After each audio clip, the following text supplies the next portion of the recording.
મિત્રો, સ્ટોરી સાંભળીને તમારા હોશ ઉડી જશે। તે રાત્રે મારા અને જીજુ વચ્ચે જે બન્યું તે ન થવું જોઈતું હતું। મને ખબર નહોતી કે જીવનમાં આવું બનશે। મારી બહેનના લગ્ન ખૂબ જ ધામધૂમથી ઉજવવામાં આવ્યા। મારા જીજુનો પરિવાર ખૂબ જ સારો હતો। લગ્નના થોડા દિવસો પછી હું પણ મારી બહેનના ઘરે થોડા દિવસ રહેવા ગઈ। મેં વિચાર્યું કે હું પણ થોડા દિવસ માટે જઈશ અને બહેન સાથે રહીશ। મારી બહેનના સાસુ મને ખૂબ પ્રેમ કરતા હતા અને મારી સાથે ખૂબ જ સારી રીતે વાત કરતા હતા। બધા ખૂબ જ સારા અને મૈત્રીપૂર્ણ હતા। બહેનના દેવર વિકાસ મારી ખૂબ કાળજી રાખતા હતા। ખરેખર અમારી ઉંમર સમાન હતી, તેથી અમારા વિચારો પણ સમાન હતા।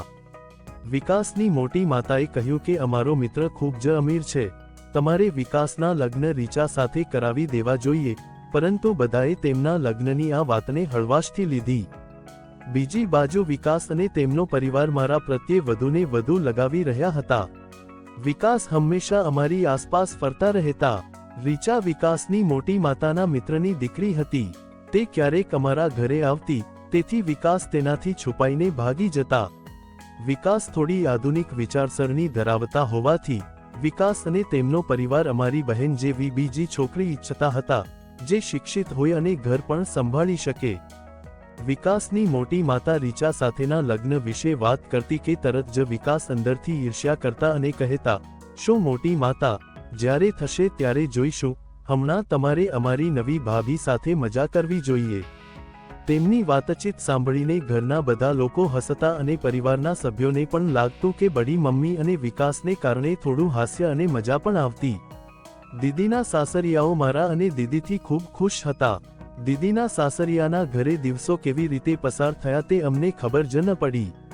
ત્યાં કોઈ એવું નહોતું જે રડીને બેસે। ધીમે ધીમે દિવસો ખુશીથી પસાર થતા ગયા અને આખરે એ દિવસ આવ્યો જ્યારે પપ્પાએ ઘરેથી ફોન કર્યો। પપ્પાએ દીદીના સસરાને કહ્યું, કૃપા કરીને અમારી નાની દીકરી પૂજાને ઘરે મોકલી દો। પૂજાની માતાને ઘરે એકલા રહેવું બિલકુલ ગમતું નથી। તમારું ઘર અમારી બે દીકરીઓથી ભરેલું છે, પણ અમારું ઘર સાવ ઉજ્જડ થઈ ગયું છે। દીદીના સસરા થોડા ખચકાટ અનુભવતા હતા, પણ પછી સંમત થયા અને કહ્યું, ઠીક છે, હું પૂજાને વિકાસ સાથે મોકલીશ। વિકાસ મને મારા ઘરે મૂકવા આવ્યા હતા, પણ તેઓ અંદરથી ખૂબ જ દુઃખી હતા।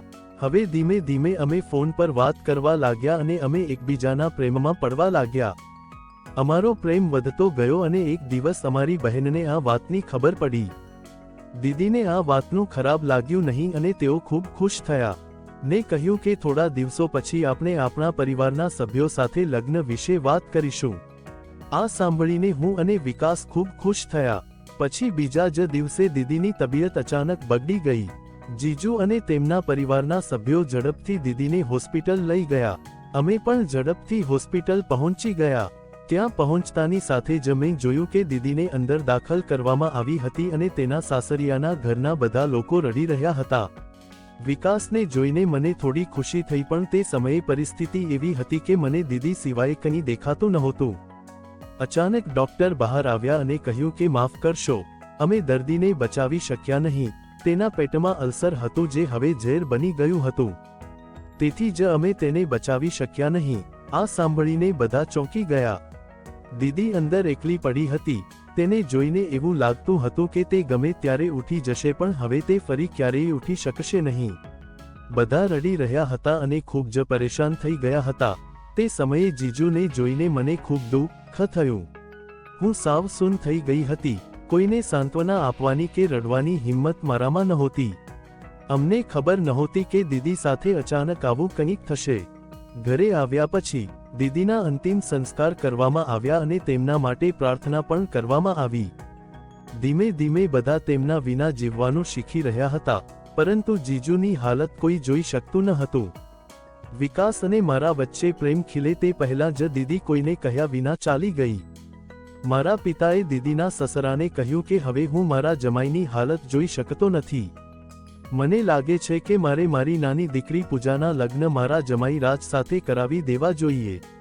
આ સાંભળીને બધા આ વાત માટે સંમત થયા, પણ હું અને વિકાસ ત્યાંથી ભાગી ગયા અને અમારા રૂમમાં ગયા અને અમારા પરિવારના શબ્દો યાદ કરીને અમે બંને ખૂબ રડ્યા। ફરજ સામે અમે બંને લાચાર હતા, મારા જીજાજી સાથે મારા લગ્ન થયા. હું કે વિકાસ કંઈ કહી શક્યા નહીં. અમારી સાથે જે કંઈ થઈ રહ્યું હતું તે બધું જ થયું. તેઓ એ થવા દેતા હતા. લગ્નની પહેલી રાત્રે જ્યારે જીજુ રૂમમાં આવ્યા ત્યારે હું ડરી ગઈ. હું શું કરી શકું? પણ કદાચ પરિવારના કારણે જીજાજીએ લગ્ન કરી લીધા. પણ તે ક્યારેય મને દીદીનું સ્થાન આપવા માંગતો ન હતો. તેણે પલંગ પરથી પોતાનું ઓશિકું ઉપાડ્યું અને બાલ્કનીમાં સૂઈ ગયો. દિવસો આમ જ પસાર થતા ગયા. થોડા દિવસો પછી જીજુ પોતાની ડાયરી લઈને બાલ્કનીમાં ગયા. તેમાં દીદીની યાદો હતી. તેણે વિચાર્યું કે આ ડાયરી વાંચીને હું મારી પત્નીની યાદોને તાજી કરીશ. તેણે ડાયરી ખોલતાની સાથે જ તેમાં એક પત્ર હતો, જે ડાયરીના પહેલા પાના પર જ ચોંટેલો હતો. તેણે વિચાર્યું, આ શું છે? મને ખોલીને જોવા દો. જ્યારે તેણે પત્ર ખોલ્યો ત્યારે દીદીએ મારા અને વિકાસ વિશે બધું લખ્યું હતું. મને લાગે છે કે હું લાંબા સમય સુધી જીવી શકીશ નહીં, અને જો તું બહાર હોય તો હું કદાચ તું આવે ત્યાં સુધી આ દુનિયામાં નહીં હોઉં. તો મારી છેલ્લી ઈચ્છા છે કે મારા દેવર મારી બહેન સાથે લગ્ન કરે અને તારે મારી આ છેલ્લી ઈચ્છા પૂરી કરવી પડશે. તારી રાધા. પત્ર વાંચ્યા પછી જીજુની આંખોમાંથી આંસુ વહેવા લાગ્યા અને તે તરત જ વિકાસને મારા રૂમમાં લઈ અને અમને બંનેને બધું કહેવા લાગ્યો. તમે બંનેએ મને એક વાર પણ કેમ ન કહ્યું કે તમે બંને એકબીજાને પ્રેમ કરો છો? તે સમયે હું અને વિકાસ રડી રહ્યા હતા. અમે કંઈ બોલી શક્યા નહીં. બીજા જ દિવસે મારા જીજાજીએ આખા પરિવારને આ વાત જણાવ્યા પછી મને છૂટાછેડા આપી દીધા અને પંડિતજી પાસેથી સારી તારીખ માંગીને અમારા લગ્ન કરાવી દીધા. આજે મારા જીજાજી અમને સાથે જોઈને ખૂબ ખુશ છે. દીદીના સાસરિયા હવે મારા સાસરિયા પણ બની ગયા છે. પહેલા જેવું નથી, પણ અમુક હદ સુધી અમારો પરિવાર ફરી ખુશ થવા લાગ્યો. મિત્રો, આ વાર્તા એક સત્ય ઘટના છે. આ વાર્તા વિશે તમારો શું અભિપ્રાય છે? કૃપા કરીને કોમેન્ટ બોક્સમાં તમારો અભિપ્રાય જણાવો. આવી જ વાર્તા સાંભળવા માટે ચેનલને સબસ્ક્રાઇબ અને વિડીયોને લાઇક કરજો મિત્રો. ધન્યવાદ.